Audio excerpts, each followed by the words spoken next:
Welcome, and thank you for watching the Time Clock Plus request management video. Today, we will be going over how to manage time off requests within the Time Clock Plus system.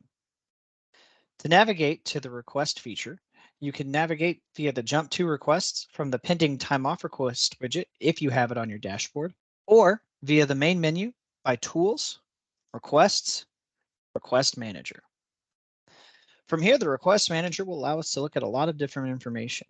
We can see things like holidays, the days available to submit time off requests on.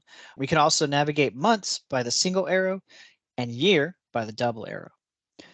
We can also filter based on employee filters, as we've seen on other screens, job code filters, or change our sort key settings for the way segments are sorted in a day. From the calendar view, we can select any day with the plus marker and create a request for any employee. We can select our employee list to see what employees we have access to. If employees are highlighted red, that means they have no leave codes assigned to them and cannot have leave requests submitted for them. Once you have selected a valid employee, you can put in a request and enter information like you would be managing a segment. You can change the date, start time, amount of hours. Like on schedules and hours, you can have the time off request run multiple days. If this is something that needs to run over a weekend, keep in mind it will not skip Saturday and Sunday, so you will need to create different requests starting on Monday and running for the employee's work week. Once you have the information entered that you need, such as notes or other items, you can select your options below. You can choose to approve the request immediately since you are the manager entering it for the employee and would logically approve it since you are entering it. Or if you need another user to be notified, you can send that user a notification so that they can then review it and approve it themselves. Once you have your options selected, you can hit save and the request will be entered for you. Once it processes and is approved, it will automatically apply to the employee's schedule and to the employee's time card. You can see that is approved here. If you are reviewing an unapproved item, you can view the details such as the employee's time submitted, date submitted, hire date, or any other information that may be relevant. From here, you can also do approvals on the segment itself.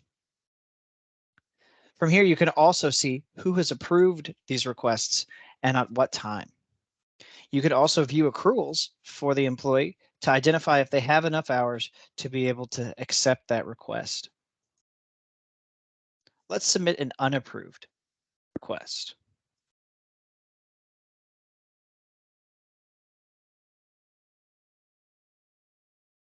Once we submit an unapproved request, like I mentioned earlier, you can view the details on it to get a better idea of if the employee can take the time off, review if it's still pending or not, or any other notes attached. There are also options so that way if we needed to clear the entire day of an employee's schedule for taking this time off request, we could do so as well. We could also review large amounts of time off requests in a list view. In the list view, you have more information available to you.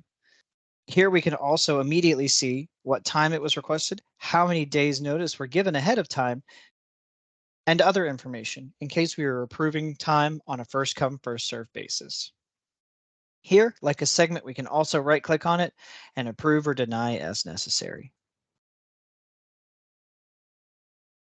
As mentioned earlier, this can be filtered to certain date ranges, employees, sort key filters, or all sorts of other information to make it easier for you to filter through your employees and identify who needs their time approved.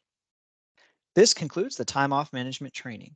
Thank you so much for your time and for being a Time Clock Plus customer.